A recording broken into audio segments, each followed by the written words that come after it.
1935, the Lions win the NFL championship. The Detroit Tigers take the World Series. The Red Wings bring home Lord Stanley's Cup. Joe Louis begins his rise to world domination. This transforms the Motor City into Detroit, City of Champions. There it is, the crack of the bat, the smack of the leather. Is that what you said? I think that's what we said. The punch of the leather. Yeah, the smack of the leather bag, the leather on leather gloves. Yeah, that's it. We're off and running. Detroit, City of Champions. It's the podcast. We're up to episode 41. 41, man. We're starting to click these things away. Pretty soon, it's going to be episode 50. We're going to have balloons. I know. Yeah. A cake. Surprise parties and people running in saying, oh, my God, congratulations, boys. It's your 50th and 50th show. You know, thinking about it, we might hit 100 somewhere right around the next Champions Day. So could be. That'll be a good goal. So. Oh, man, that'd be perfect to nail it right on that the 100th show. Yeah, for sure. Yeah. So it's Detroit City of Champions going through the 1935 year, a trilogy of books, a screenplay. It's a movie in the making. It's ready to roll. All that stuff written by Charles Avison. Yeah, I'm Jamie Flanagan, and Charles is just telling me the stories as we hang out in the Podcast Detroit studios downtown Detroit. And the thing is, they don't see us before and after the shows. I'm like, the story continues. I'm like, wait, hold on a second. There's one more stuff, Jamie. Oh my God, there's lots more. You know, we hang out for like a little bit before and a little after. And we're talking City of Champions.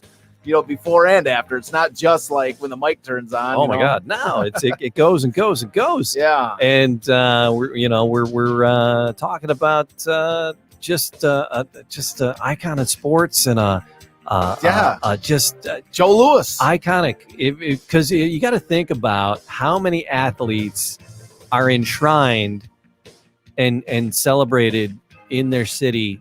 Like Joe Louis is here. He's enshrined. There's numerous things with Joe Louis. You got the statue of Kowal. You got the fist, the downtown fist. Right. I mean, you got a giant fist in downtown Detroit. They had a hockey arena. The arena named after. They had a hockey arena named after a boxer. Yeah. Okay. So we've got all these things. Yet at the same time, the story of Joe Louis is pitifully unknown. Yeah. It's underwent. Like there's things out there. Because if you ask people, tell me about Joe Louis. Oh, well, he was a boxer. Exactly. He was a really good boxer. Everybody knows he's a boxer. He was a really good boxer. But when you're talking about he was a Detroit guy, really good boxer. But if you're talking about like boxing history and influential boxers, especially if you're talking about like black boxers, the name everyone's brain immediately goes to Muhammad Ali. Yeah. It jumps right to him. Right. And that's where everybody's always like Muhammad Ali. That's where the story of Joe Louis, who Joe Louis was, the impact that Joe Louis had on his sport, the impact that Joe Louis had on America, the impact that Joe Louis had on all American sports. Like, there's very few people in the history of America. Like, I rank him one of the most important people of the entire 20th century. Well, he helped break down that color barrier. Absolutely, and he inspired. So many people that came after, and they do credit. They all credit him. I mean, Jesse Owens, Jackie Robinson, even Muhammad Ali. When Joe Louis died, Muhammad Ali said, "I used to call myself the greatest. Joe was the greatest." Oh, that was one of the things that's touching. Absolutely, for Muhammad to suck it up and say that. Yeah, well, that's what I mean. It wasn't sucking it up. Muhammad, Muhammad taking in his pride, because would he ever say he's not the greatest? Well, yeah, it was when Joe died, and it was like eulogies coming out, and it was a quote that I saw it somewhere. Like, I think it was the Detroit News or Free Press. I saw that quote. Beautiful, man. But that's what I mean. Like, but Joe Louis, what I was saying is that the story of Joe Louis, like where he came from and especially all the events that happened in 1935 to allow him to become what he would become. Is just one of the most incredible stories that's never been told. Because we set up in this year. I know we set up the pitfalls with Jack Johnson and laid down the additional barriers that incredible career set up additional barriers for Joe. Inadvertently, Jack Johnson. I never looked at Jack Johnson as necessarily a bad guy. He was just a guy who wanted to do his own thing, and he had a chance to be himself. And it was, it came at a time when when that was like, it would there was repercussions for other people that would follow him. Yeah. And so, and that's what I'm saying. So, we talked about the obstacle of Jack Johnson. Right. And then the last couple episodes, we talked about, that wasn't just the only obstacle. It was the fact that Joe Louis came from, like, he was the most unlikeliest of heroes. Sure. I mean, to come from where he came from, like, especially when you're reading Richard Back's book. I mean, Richard Back has this phenomenal book. It's called The Great Black Hope, by Richard Back. And he does a phenomenal job of talking about the early life of Joe Louis. And I encourage everybody to get to read the book if you're interested in Joe Louis. It's a tremendous book, as I mentioned a couple times.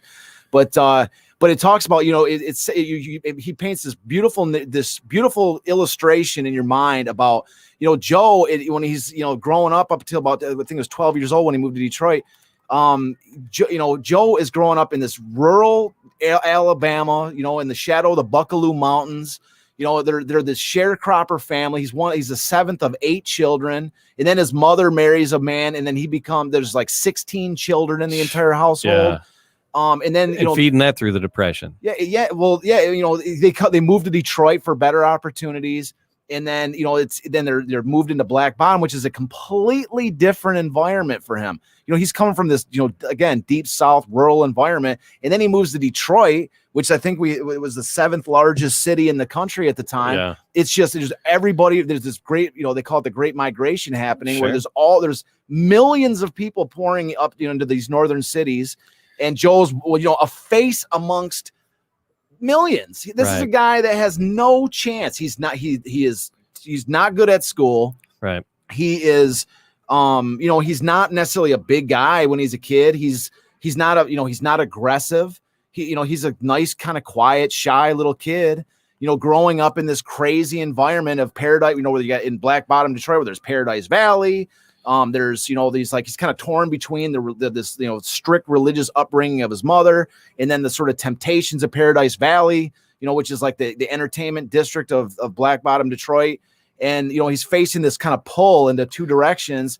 And, really and he's not really, he's taking woodworking classes, right. which he's not going to be the greatest woodworker ever. His mom gets him into violin classes. He's not going to be the next violin maestro. Right. Where does he fit? And it's just like, he's a face in the crowd. It's one of the most unlikely beginnings for anybody to get the breakout, to become what he would become. And that's really what makes the story even better. So as far as like the purses and the money and the popularity of the sport compared to 1935, because hockey was a smaller sport. The Stanley Cup was still a big deal. It was a big deal in Canada. Within the hockey world, it was. But in the Canadian teams, it was Detroit. It was basically meant nothing. I mean, yeah, it's just some random championship that they don't know anything about it. Yeah. So, but hockey was a smaller sport. Football and baseball compared to boxing, the popularity were the college football was big. Yeah. Pro football was not. It was in its total infancy. It had started to grow with a little bit of popularity with like Red Grange. Like in the 20s, there was like this, like the Roaring 20s. We mentioned the 5. You had the Babe Ruth in baseball, Red Grange in football, Bobby Jones in golf. You had these like these sports had these like sort of iconic people in it. So Red Grange, Red Grange was really important for pro football, but that's only in the, in the 20s and 30s. It really is a evolving sport. Right. People, there was still a little bit of a stigma that like, on professional athletes that they only played for money, and that that the college game or the amateur golfers, that's why Bobby thank Jones. God that's changed. Yeah. Well, but an amateur Bobby Jones was an amateur even when he was like the biggest name. And so they looked at Bobby Jones as like the epitome of the golfer, because he didn't necessarily play for money. He was, he maintained his amateur status. Whereas Walter Hagen, who certainly played for money, he was a pure professional, and he was probably one of the, big, highest paid guys. They kind of looked down on him a little bit. In fact, there's a story. We're going to get to Walter Hagen. He's a big Detroit guy. Yeah. And so, in Walter Hagen, they wouldn't even let him change in the clubhouses at some of these golf clubs because he was a professional, and they were like, you're like a paid mercenary. So, the amateur, there was still this mentality. There was this mentality that people that were amateurs, or that, that didn't take money for playing, like I say, the Bobby Jones, that they were pure sports. That's why college football was revered, whereas pro football was looked at as like a mercenary thing. So compared to baseball, because baseball was pretty big. So with the purses and the popularity and attendance, baseball was the number one sport. It's not even close. Okay. Yeah. So, but boxing, whereas boxing was probably number. Well, boxing the purses was big. were big though. Yeah. Well, that's the thing. That's what we were talking about all the way since the dawn of humankind. People have paid money to see each other, two guys punch each other in the face. Okay. They paid money to see women punch each other in the face. They paid money to see dwarves punch each other in the face. Like people want to see. Can we get that now? What's that? Dwarves? Can we get that now? We're in Detroit, bro. There's all kinds of Okay. you can do whatever you want out here, man. Good. So, but you got the money to watch. There's all kinds of stuff you see. But what I'm saying is that so boxing. Yes, there's absolutely money to be paid in boxing. But the thing that's sort of different about boxing was there was, it's kind of sporadic. You see what I'm saying? Like there's no like, I mean, there was an organization. You have the, the main, but there wasn't a season and there wasn't game after game. But it wasn't necessarily like a route that you followed to get to the pinnacle of boxing. Sure, there were belts. Sure, there was titles. There was the Gold Gloves tournament, which is really the title of the show, what we're going to be talking about today. The Gold Gloves were certainly a route for an amateur to become a professional, but it was really upon like that the individual boxer to kind of make a name for themselves, to make to make it so that people wanted to see them fight. Yeah. Because if you're just watching two guys, punch each other in the face, it's nothing. But it's you're watching two people that are like the champion of this versus the champion of that, and then they come together. Now we want to see it. Now it's interesting. The champion of Chicago versus the champion of Detroit, or the champion of like a Polish champion versus this. And so we even talked about it on a previous episode with boxing, how a lot of these promoters, in order to build the interest for these fights, would use like race or nationality to pit like a black fighter versus a white fighter who was a black champion. Like they had the they called it the official title being the colored champion versus the white champion, right? Or like they would use those nationalities and differences because they would convey the stereotypes with it, and to see who is the better. It breeds interest, and it still breeds interest to this day. People pit different races and colors against each other in the arena for everything, for politics, for everything. It's still one of the things that people use to hype up for money and all this other stuff. But anyways, so in the case of Joe Louis, the route to the thought of becoming like a heavyweight champion of the world was like going to Mars or going to the moon. I mean, it's like, it's like almost an impossible dream. But what did pique his interest was the idea that even as an amateur boxer, that he could win like merchandise vouchers for just, for fighting against, local characters in Detroit and these like back room sort of beer halls and wherever, people, there's always gonna be somebody to pay even a couple bucks to watch a fight, even if just two random unknowns. And so, the Brewster, we talked about last episode, the Brewster Recreation Center became a major spot for these people, and it spawned a lot of a ton of there were a lot of very big successful names that came out of the Brewster. Yeah, absolutely. And Joe, the unlikeliest of them all. Yeah, absolutely. And Joe, there was a point where there was so many good up and coming boxers coming out of the Brewster Recreation Center that they even said that Joe wasn't even the best one. Yeah, he wasn't. And we're going to see today. You could actually make a case for another guy. Stanley Evans had more hype, had more we're going to talk about how he beat Joe. Right. Like there's other guys that had bigger sort of names attached to themselves, but there's one thing. There is one thing that fight fans covet above all else. What was that? And there's one thing that Joe Louis possessed that gave him an advantage, an increasing advantage the longer his fights went, the longer his career went, the longer he stuck with boxing. Yeah. And he loved the sport. He loved the road work. He loved the training.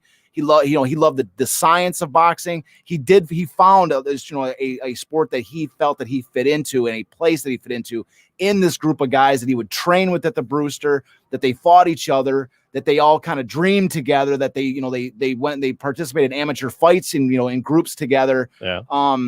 So he sort of found a niche to fit in. I think that was initially what he loved. The idea that he could win a little extra money for merchandise vouchers and have fun. But like I say, there's one thing that Joe possessed, from the beginning, and it would increasingly grow in value, which was the ability to knock people out. The ability, it doesn't matter in boxing. In boxing, the primary skill, the thing that attracts viewers, the thing that attracts, we talk about like the hype machine for the different fights is when you got a fighter that can knock people out. Okay. Not just there's of course there's like the boxing style, which is like the points or whatever, where a boxer another wins on points. He gets more points per round or whatever it is like this. Right. But there is nothing like that knockout. But there is nothing that boxing fans crave more than watching a guy knock somebody out. Yeah. And that is what Joe possessed from an early on. Like we're going to see here, he was raw. But like I say, but the thing about it is that these fight fans, the more that Joe was knocking people out and showing them these power punches, the more that people are starting to take notice of him. And that's what separated him from the crowd. All right. As we're about to get to. So today's episode, we title the episode Golden Gloves. Yes. Because in the last episode we left off, where again, where Joe is, training in in this gym with the Brewster. But so now we're in 1933. And Joe Louis is Joe's birthday is in May. So he's 18 years old to start the year. He would finish the year as 19 years old. Okay. So he's 18 years old. So Joe has been training. He's fought several different amateur fights, not too many, but he's fought several. He lost his first fight against Johnny Myler. He responded, strongly with another, knockout of this other guy. But his first really big test was in the 1933 Detroit Gold Glove Tournament. All right. In order to understand the Gold Gloves, for many people that aren't sort of like, really in tune with boxing, I just want to give kind of a brief rundown of the concept of it, okay? So basically, the Gold Glove Tournament is open to amateurs, and it's really open to anybody. Anybody can join, okay? And so the first Gold Glove Tournament was in Chicago in 1929, all right? And the Gold Glove Tournament was introduced to Detroit in 1931. So Chicago was the nationals. That's where you wanted to go. Okay. So all the cities around the country that had Gold Glove tournaments, you would win your tournament, and then you would come to Chicago for the nationals. That was the idea. But it was open to pretty much everybody, and there was two open classes. You had the novice class and the open class. So the novice class is as the name implies. It's basically like, very raw bone sort of rookies, very new to to this is like their first tournament type of thing. And then the open class is basically, as the name also implies, it's open to like somewhat veterans. I mean, you can be like, you can pretty much be whatever age you want to join the open class. You can have as much experience as you want. So, okay. So there's two different classifications. There's novice and open, and there was 8 weight classes between each of those divisions, between open and novice. And so as a result, there were 16 total champions awarded. And so of course the highest level was the heavyweight, and Joe competed as a light heavyweight. So because of his weight, so he was just a tick below the full on heavy. So they call him a light heavyweight. Okay. In this time.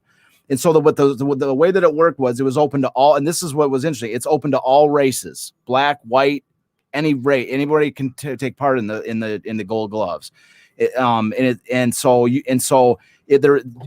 There'd be a couple thousand entrants into the tournament, like a couple thousand, because Detroit was a main hub for boxing. There was a big boxing town at the time.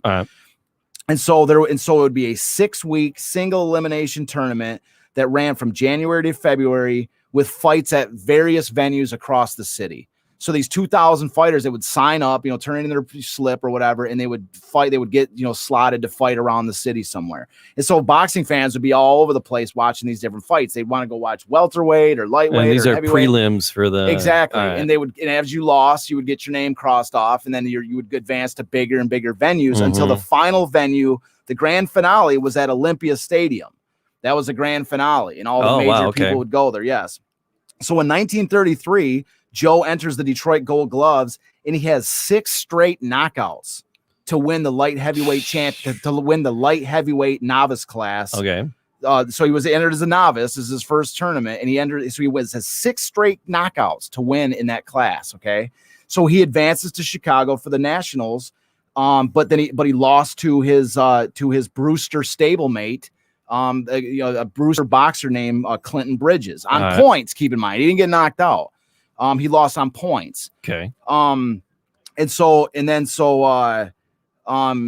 Yes, and then that summer he would end up losing a fight. He would lose a fight that summer to another Brewster stablemate. This is like I don't want to say an exhibition because it went on his record, but he lost a fight to Stanley Evans, who is going to become like his main rival as far as the biggest up and comers in Detroit at that time. All right. And so we actually have a picture of Stanley Evans. It's a very, very rare photo. This is from my book. Okay. This was a very difficult photo to find. Really? Yes. And so so we have a picture of Stanley Evans. It's a very, very rare. 1933 amateur fight. Go ahead and Google him. I doubt. I don't think you'll even find anything on Google. This is something that's straight out of a newspaper. Okay. So anyways, and so he lost to Stanley Evans, but despite Joe losing to Stanley Evans in this, the fact that he has these 6 straight knockouts, as I mentioned, it's this knockout power that Joe has that catches people's interest, and he caught the attention of a Detroit businessman named John Roxborough. Okay, and so in a previous episode we introduced Ben Turpin, the Detroit policeman who would sort of stave Joe off from making a terrible decision and joining this gang, and sort of kept him away from, Joe was sort of literally at a pivotal moment where he's going to go join this gang or he's going to go home to mama. And Ben Turpin, this policeman, pushed him in the direction to go home to mama instead of, his life. So John Roxborough is going to become the second major male influence besides his father, I'm talking about it towards his career. John Roxborough is going to become a second and very important influence on his career. And so just a little brief kind of a rundown about John Roxborough. We have an image of him too. So John Roxborough is a fairly well-known rich black businessman in Detroit. Okay. And the way that he had earned his money was, some people were like, oh, he was kind of like a criminal. There was a little bit of dark money or whatever. But the way that he made his money was he was sort of an opportunist. Okay. His brother was Michigan's first black legislature. Okay. Oh, wow. Yes. Okay. So he originally he was going to go to law school. He comes, he came from somewhat reputable, beginnings. He's he had initially was going to go to law school and that, but he was like, I want to make money. I don't want to sit in school for years. And he thought that he had the aptitude to make money without having to do the whole college thing. And as it turned out, he certainly did, because he started off as a bail bondsman.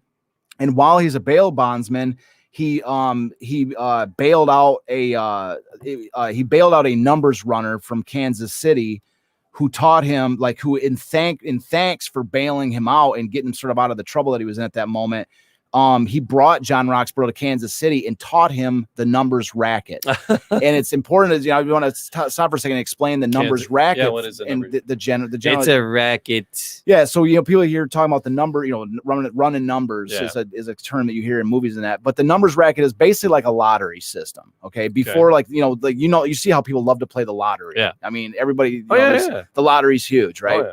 So in this era, there was no lottery necessarily. No.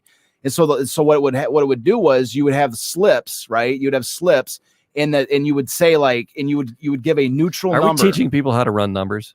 Well, yeah, but it's almost irrelevant now. we can teach them how to run numbers, but it's almost irrelevant because there's a state numbers running of the lottery. The state runs numbers now with the lottery every day. Yeah, powerball. Exactly. Yeah. All right, but keep going. Going. You got to slip. The primary component of the numbers is that you have a neutral number that everybody agrees upon is going to be the number that is drawn, and that you don't control it necessarily. That it's that everybody trusts the picking of the number. So the numbers runner would essence say the number, the horse that finished, the number of the horse that finishes in second place in the Santa Anita handicap this Thursday is the number that wins on the thing, right? All right. Or some number that's mutually agreed upon that there's no possible way that gambler, that the person who's issuing those tickets could have, could influence. Sure. And so, anyways, and so then they would issue like in football, how they do the numbers for a game, how you bet on the football numbers, and you pick your number. Once you get that number, you pay $5 to get it, and then nobody else can take that number. Yeah, that's kind of how the numbers game works. Is you go around the city and you hand out and you sell the, in essence, lottery tickets, and each person gets to scratch off that number that they want. All right. And then the numbers runner makes their money because they take in $1,000 and then the winner wins like 700. Right. You know what I mean? And they keep the 3. Yeah, You know what I mean? it works. For running the numbers. Sure. And so as a result, John Roxborough took over, dominate, especially he's coming up in this era. He moves to Detroit and he's like, he evolves this numbers racket at a time when Detroit is, blooming, exploding in the black bottom. He's running numbers in black bottom and he's making himself a fortune. And he came across Joe and he liked him? One more step. I'm going to give you a little more background. All right. So he takes the money that he's making off numbers running and making off the numbers and he's investing it in real estate. Okay. So he crosses over into legitimate business. So that's why people say he's a semi-disreputable character. That's how he's sometimes described. But where was he buying up real estate? I don't have that specific information. But I didn't know if it was in Black Bottom. I'm sure it was. I'm sure he invested some of it. But that was the other thing, was that one of the things he was known for was that he was a philanthropist. Right. Like he put money into like local community projects and in local community businesses and like let people borrow money. Then there were Richard Back talks about in his book how like a lot of these like Negro League baseball teams were financed in their city by people that ran numbers and did these sort of, that just like people like John Roxborough, how a lot of these, these teams and stuff were financed by these guys. Well, and then you get in the whole betting thing and then you get in betting around sports. Sure. And then you can lend itself into to that. some, sure. Absolutely. Some shenanigans that could really head down a shenanigan kind of road there. So that a lot of these philanthropists, that's they put their money into baseball teams, they put their money into community organizations. Yeah. And one of John Roxborough's biggest, one of his business partners, Everett Watson, was the guy that financed the Detroit Stars, who played it, which was the Detroit's Negro League team. Mm-hmm. And so that's how close these guys are to the world of sports and what's going on. So anyways, John Roxborough was interested in, potentially invest in some money, into boxing or whatever, especially when he sees this young guy from Detroit that's just out knocking people out. Yeah.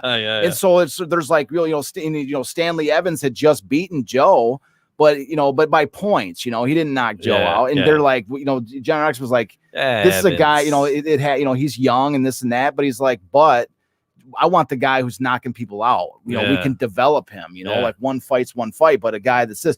So anyway, he then approaches Joe, and he's approached, he's introduced to Joe, and then John Roxborough ends up bankrolling Joe. Like by bankrolling, what I mean is that, in order for a boxer to do what he's got to do, he's got, he can't be working 9 to 5 every day. He's got, if you can give, every advantage you can give somebody so they can take the next step up is a huge thing. Right. And so John Roxborough is paying, putting money in Joe's pocket so he doesn't have to work. Well, a lot of these, we talked about that with those football players and the baseball players. They had other part-time jobs just to make ends meet. Yeah. But Joe, so here, Joe had just won the 1933 Detroit Gold Gloves. And then, and so now the mentality is next year you're going to win it. You're not going to just win the novice class. You're going to win the open, and then you're going to go to Chicago and win that. Yes. But in order to, to take the next step towards the pro career, but in order for Joe to do that, he had to train. He couldn't get beat by Stanley Evans types anymore. He had to win, he had to be trained. So he had to be able to be free to train, as much as possible. He had to eat good, to develop his body. Sure. And so John Roxborough would bring him over to his dinner table and no more hot dogs, because we mentioned before that's all he grew up on. He knew the only meat he knew was hot dogs. Yeah. Richard Back has a section in his book where he talks about it. He actually says, Joe grew up on a diet of hot dogs and ice cream. And when Roxborough came along, that's when he switched to steak. That was the steak and actually in vegetables. That's when he first started eating, good meals so he could really, develop his body. Right. And dedicate himself to the science of boxing. Wow. Okay. And then Roxborough took him shopping for this, new gloves and new shoes. Well, his shoes were tatters. Absolutely. Yeah. The guy's walking around a wreck. So he's getting, he's getting him all the stuff that he needs to really become a boxer. Wow. And he's got him a bunch of hand-me-down suits that Roxborough, didn't need anymore. He gave him some suits to wear to start to look sharp and to look the part a little bit. And so, there was a brief moment, however, I just want to throw this in there. There was a brief moment where Roxborough was going through a divorce, and so he actually had to pull back on his giving the money to Joe, and actually got Joe a job temporarily at I think it was Briggs, but it didn't last too long. You know what I mean? Joe kind of like didn't even go, and just was able to scrape up a little bit of money to just kind of fluff that off and to keep on training. Sure. But anyway, so entering the 1934 Detroit Gold Gloves. So I kind of want to just read. I want to read a section on Richard Back's book, because it really describes the ensuing series of events for the 1934 Gold Gloves, and of course the 1934 Chicago Gold Gloves. You know, the two of them. So I just want to read us this section out of here, because he really has a good this sort of, you know, a really colorful description of how it all went down. So all right, so okay, so empowered by Roxborough's largesse and inspired by the fine things he saw attached to success, he marched through a half dozen young men to become Detroit's 1934 Gold Gloves light heavyweight title holder in the open class. This time around, Joe and several of his friends fought for Mount Olivet Baptist Church. He started his quest by bombing Chico Golden with an opening round left hook that the Free Press described as a masterpiece. Golden, a strong, rugged lad, was out for quite a while. Mark Belterre, then a prep school student, was at the Naval Armory that night. He hit the guy so hard they didn't even bother to count him out, recalled Belterre, who later worked for the Detroit News and the Free Press. I remember the sound of his head hitting the floor. He laid there like a pancake while the doctor climbed over the ropes to help him. He eventually came around, but what I remember best thinking is, holy God. And then the fight being over. It was incredible. I've been to a lot of fights before and since, but I have never seen anything quite like it. I was absolutely amazed that anybody could hit that hard. So over the next several weeks, Joe and his nemesis, Stanley Evans, zipped past the elimination rounds, both knocking out all of their opponents through the semifinals. On the cold evening of February 16th, they met at Olympia Stadium for the title. Evans, who worked at Briggs while he wasn't representing the Highland Park Amateur Boxing Club, went into the fight as a slight favorite, due mainly to his victory over Joe the previous summer.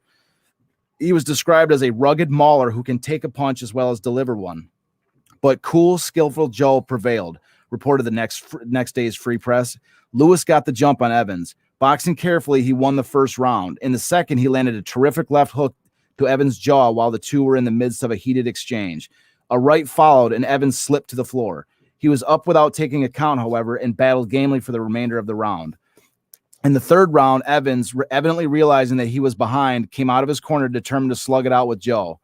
Joe, knowing he had won the first two rounds, played safe. He lost the final round after much hard slugging, but still had enough of an advantage to take the decision at the finish. So that's a hard fight that he fought against Stanley Evans to win that championship in Detroit. That's one of the things that's kind of like doesn't get it really enough attention, is that fight against Stanley Evans, who was like, you know, that was like the first main fight that he had to overcome, was getting past a guy that had beat him the previous summer. I mean, Evans was listed as a slight favorite in the odds. Mm-hmm. So now Joe proceeds on to Chicago. This is where we're talking about the Nationals. On to Chicago. So Joe's won the National, so the Detroit Gold Gloves. Now he's headed to Chicago for the 1934 Gold Gloves. So Joe then carried his lethal wallop to Chicago, where he and 7 other Detroit Gold Gloves winners participated in the Tournament of Champions. Golden Gloves had descended on Chicago Stadium Golden Glovers had descended on Chicago Stadium from 9 Midwestern states, with the first night's program alone featuring 140 bouts. Wow. 7,000 people watched 2 rings in action continuously from 6:30 p.m. to the wee hours of the morning. Wow. Joe won his opening matches, flooring Ray Wozniak 4 times and then outpointing Harry Swanson. The next evening, 15,000 howling fans watched him put away Cooney Tucker, a sturdy blonde kid from Fort Wayne, Indiana, with a second-round TKO. When the official intervened, the Hoosier was receiving a severe beating, reported the Free Press's Charlie Ward. In the first round, one of Lewis's right head shots almost dropped him.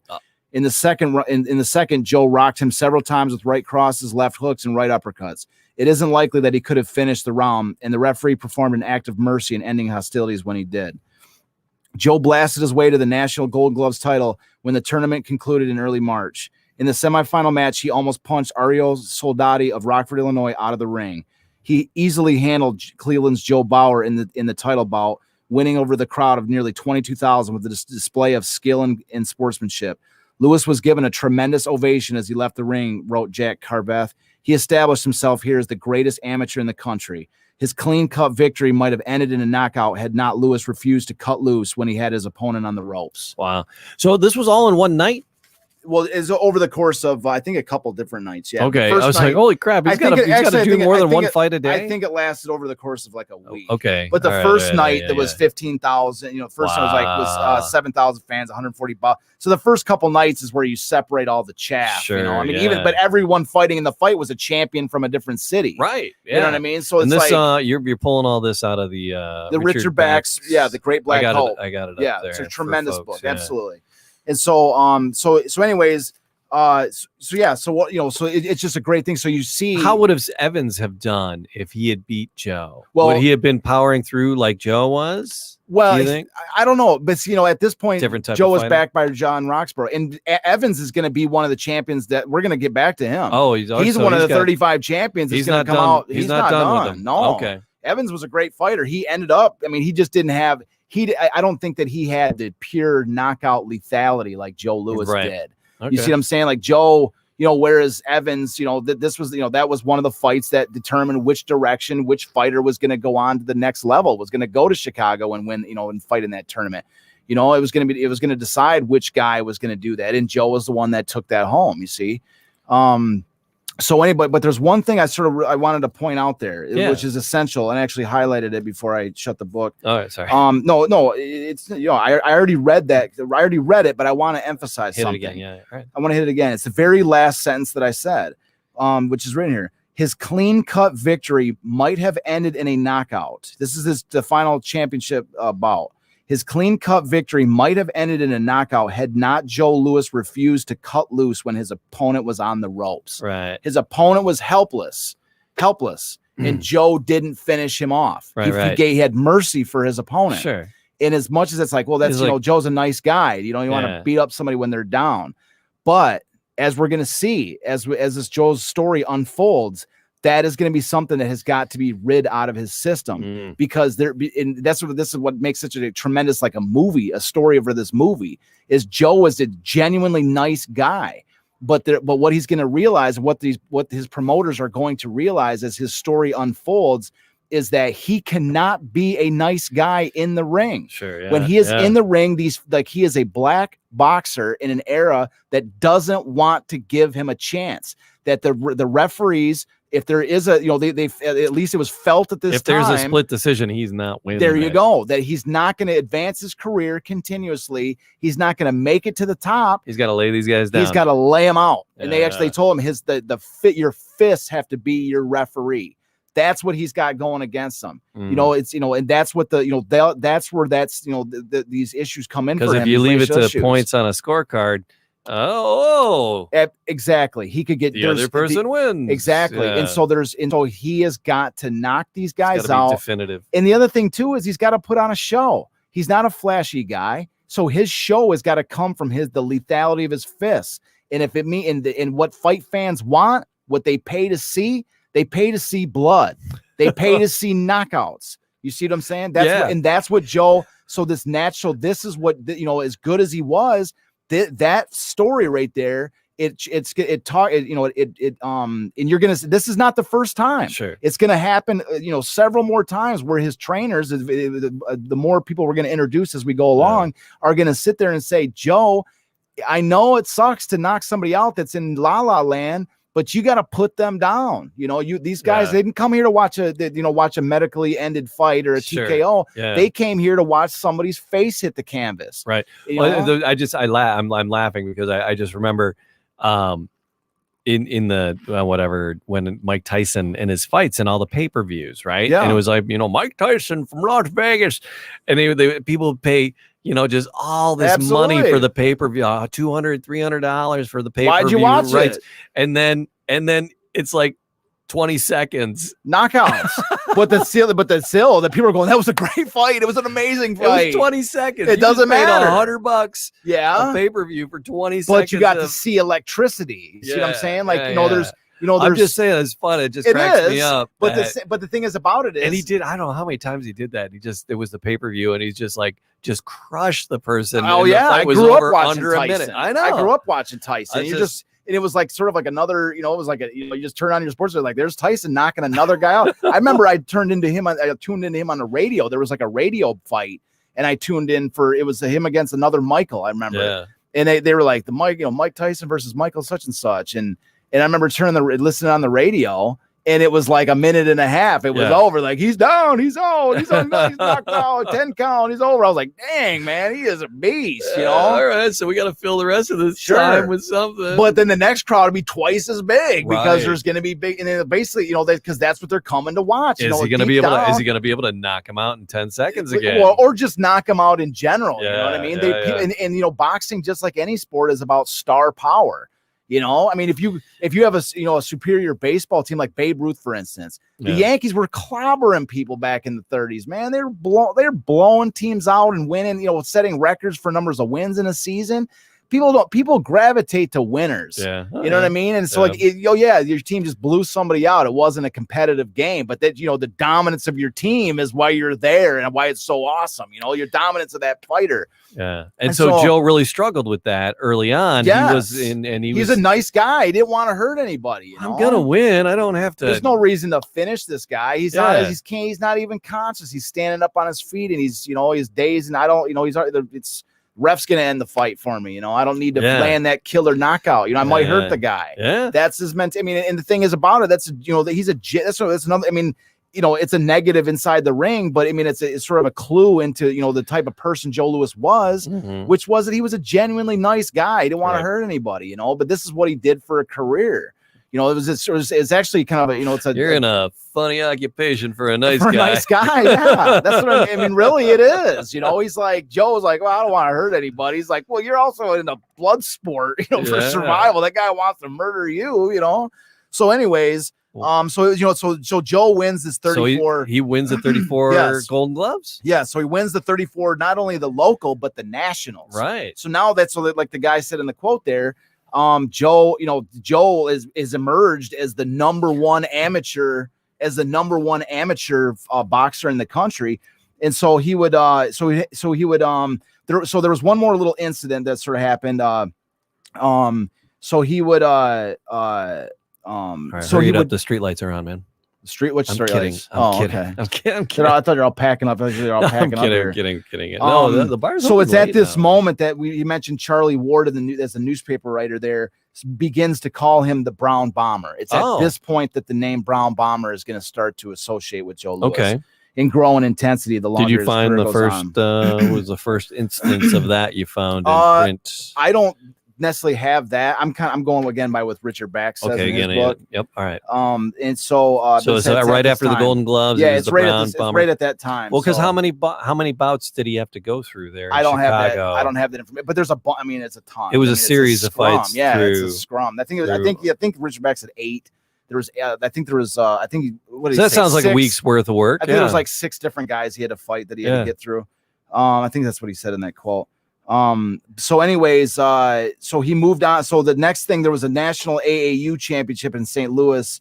And, so it's, but he had hurt his hand either in the Chicago Gold Gloves or in something that happened afterwards. So he didn't get to fight in that.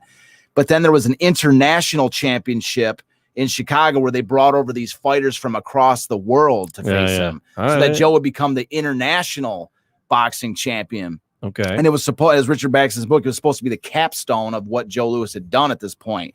However, some really shady things happened. Okay. The fight was this championship was in Chicago, and it was against a Polish team of very talented something Polish shady fighters. In Chicago. Yeah. Right. So just say it ain't first time ever. Yeah. Yeah. So anyways, and so Joe goes to the weigh-in, and they weigh him up, and he is disqualified from fighting the tournament because he was 2 ounces over the 170-pound light heavyweight limit. I'll be right back. I'm just gonna go. Well, they say that it was Richard Back says in his book, it was potentially caused by a drink of water that he had like an hour before the fight. It was like that much of a difference. But there's also some people to say that the scale was messed up, and that there was such and such. And 2 ounces, they DQ him off of 2 ounces. And some people were saying, "Hey, can we just waive the 2 ounces?" And then the guy who was in charge of the fight said no. Like, can you give me 10 minutes? They're like, I'm gonna jog around the block and said no. use the 'Cause it's toilet. the official weigh-in. Yeah. And so he was disqualified from the nationals at that moment. And so then this was even more messed up is that so he didn't even get to watch the fight happen. Could it be? Was this possibly race based? There's potentially that, of course, there was. And so, but there's another thing too, which is, and I'll get to this, is when Joe went to go watch the actual fight, the championship fights, the police came into the arena and arrested him. And they arrested him for they were looking for some, I think it was and this is, again, it's all out of Richard Back's book, that they arrested Joe out of the crowd because they said that they were like, that he matched the description of like a guy that I think it was from Kansas or something, that it was like he matched a profile of a guy who was like was like some big criminal somewhere else. And Joe's like, I was 15 years old when that happened. Like that was 3 years ago. I was a kid in Detroit. Yeah. And so they released him. Right. And so so that's when Richard Back is speculating in here, in speculation at the time, was that there was the Chicago gamblers that had money on this Polish boxing group. Right. And that they were no way they were going to let Joe fight these guys and demolish them. And so they Joe's replacement, they had better odds of making money if Joe wasn't fighting. And so Joe, so that was the case. But one of the key components of this, which is important to know, that's why I mention it here, is that Joe didn't make a fuss throughout this entire thing. He didn't scream in the middle of the arena, "What are you doing? Leave me alone." He didn't go crazy and start swearing at people, swearing at the judge, swearing at the detectives. He just was totally calm and just kind of like, he was scared, of course, but he didn't like flip out and act crazy and be like, "Oh, this is an idiot. I didn't deserve it."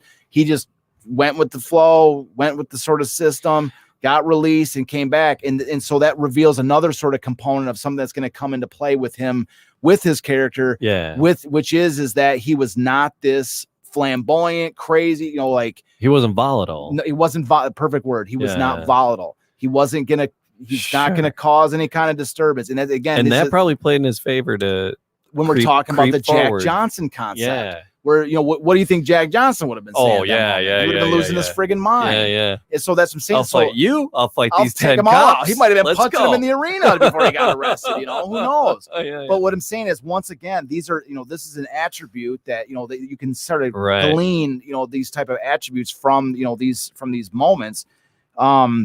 And so anyways, following, so he didn't win the international championship, which was, too bad. It would have been a nice, sort of capstone to that story. And so that's in May when that international championship happens. And then in June, Joe has one more amateur knockout, one more fight, just sort of is like a side fight when he gets back to Detroit, and it's a knockout. And so that fight that he had in June of 1934 left Joe's amateur record at 50 wins, 4 losses with 43 knockouts. Oh, jeez. 40. So does that put the exclamation point on what John Roxborough is seeing with this kid fighter? Yeah, he had 4 losses early on when he first started against Johnny Myler. Do you think Johnny Myler's going to come back and fight him now?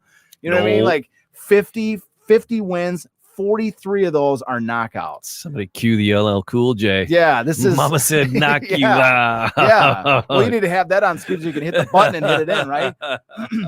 So this is the fighter that people are looking at, right? This is the fighter. 43 knockouts in his 50 wins. This is what draws a crowd. Yeah. You see? And that's what John Roxborough is seeing. And so after this fight, this last like sort of amateur fight he has, Joe Louis decides to turn pro.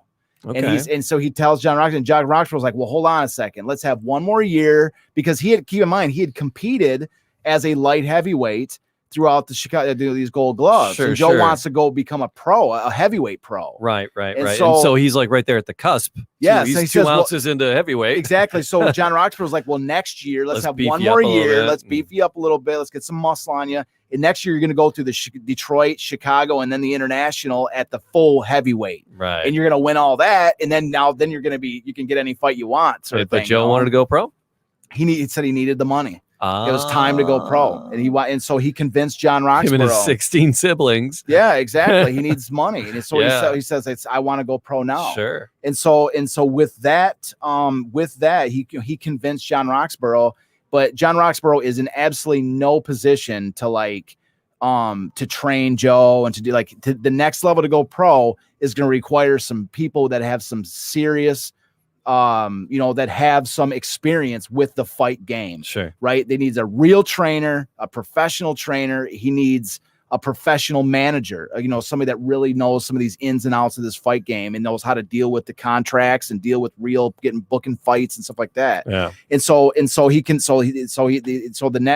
to be talking about in the next episode is we've already talked about Ben Turpin and John Roxborough, two of these big influences at this point in his life. And there's going to be two more major influences, both of whom are going to come into play in the next part of our story, which is those two people are Julian Black and Jack Blackburn. That's who we're going to be talking about in the next episode. At this moment, I wanted to sort of one last little thing to point out. At this moment, so when Joe was fighting for the 1934 Detroit Gold Gloves, and actually more specifically the 34 Chicago Gold Gloves, at that moment, the 1934 Tigers are in spring training. Okay. So they're in spring training. Mm-hmm. So right about the time that Joe is about to turn professional. Okay, right after he's he's won 50 fights and he's talking. Is this when Mickey entered or his second season? Mickey's first year. Okay. So the Tigers haven't made their big come out yet. Right? The Tigers are nobodies, just like Joe. They were stinking up the field. So the Tigers are nobodies, yeah. And Joe's still a nobody, really, right? I mean, he's an up and coming amateur, but there's nothing more than that. Right. So I'm trying to kind of show the context of where we're at in this story. Okay. And so when Joe, just as Joe's about to decide, just as he's deciding to turn pro and actually having the conversation with John Roxborough about going pro, at that exact moment, the Detroit Lions are coming to Detroit. The announcement was July 22nd, 1934, when we showed the illustration of the lion jumping through the hoop. Yeah. Where the actual official announcement in the newspaper that the Detroit was going to have an NFL team. It's right at this moment that the Lions are announcing the fact that in 1934, in the fall, they're going to play their first season. So you can see these teams. The Red Wings are they begin play later on in the year, but it's at trying to put Were the Red Wings still the Cougars or were they? No, they're the Red Wings. They're the Red Wings. Yeah. But you can kind of see. So the Tigers are nobodies. The Lions are nobodies. Joe Louis is a nobody. Right. The Red Wings are nobodies at this point. The city's asleep still. Exactly. So the city's time asleep. to wake the Giants. Exactly. But that's you see what I'm saying. But you see how all of these forces. Like 1934 is such a critically important to understand 35 because it's essentially important to see how in 34. That these, the Tigers, of course, would grow, come May, June, July, the Tigers would just become, they would come right out of the gate going in and fascinate the entire city. Yeah. But there's this one sort of point, at this moment where all this stuff is just starting to happen, and nobody knows about these guys. They're nobodies at this point, and they're starting to come out, So in the screenplay that I wrote, this is what we focus on. There's each of these subjects has the 1934 subject, a story of them in 1934, and then the story of them in 35. And so, so we're going to keep on talking about Joe in 1934 in the next episode. Awesome. All right. So most of this is coming out of Richard Bach's book. Well, yeah, his early life expression. We'll get back to my book, certainly. Right. But I'll just put it up for folks. We talked about it a couple of times, and I finally put the graphic. But I mean, I use a lot of what Richard Bach does just for understanding, who Joe was in 34 as the primer for the 35. Yeah. You draw on a range of sources when you're talking about this stuff, and Richard Bach's one of the guys I've never met him, and I'd love to meet him one of these days. I read his first book I read was there was a book on Ty Cobb that he did, which was like one of my first favorite books. Yeah. And so as I'm saying, he's like the dean of Detroit sports. He really is. Yeah.